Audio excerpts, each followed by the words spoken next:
ದೇವರು ನಮಗೇನು ಕೊಡ್ತಾನೆ, ದೇವರು ನಮಗೆ ಏನು ಏನು ಮಾಡ್ತಾನೆ, ಅವನು ರಿಯಾಕ್ಷನ್ ಏನು, ಅವನ ರೆಸ್ಪಾನ್ಸ್ ಏನು, ಏನೂ ಬೇಕಿಲ್ಲ.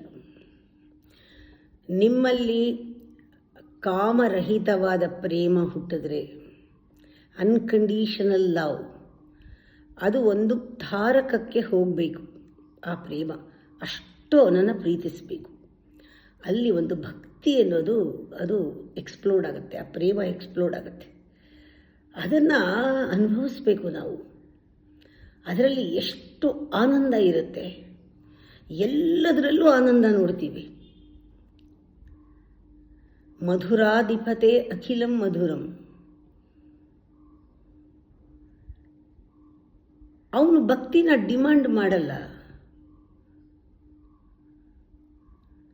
ನಾವು ಪ್ರೇಮದಲ್ಲಿ ಇದ್ದಾಗ ಅವನ ಅನುಭವ ಆಗಕ್ಕೆ ಶುರು ಆಗುತ್ತೆ. ಅದೇ ಟೆಸ್ಟ್ ನಮಗೆ. ಭಕ್ತನಿಗೆ ಟ್ರೂ ಲವ್, ನಿಜವಾದ ಪ್ರೀತಿ ನನಗಿದೆಯಾ ಇಲ್ವಾ ಅನ್ನೋ ಟೆಸ್ಟು. ಕಷ್ಟ ಬರಲಿ, ಸುಖ ಬರಲಿ, ಸರಿ ಇರಲಿ, ತಪ್ಪಿರಲಿ, ಅದೆಲ್ಲ ನೆಕ್ಸ್ಟು.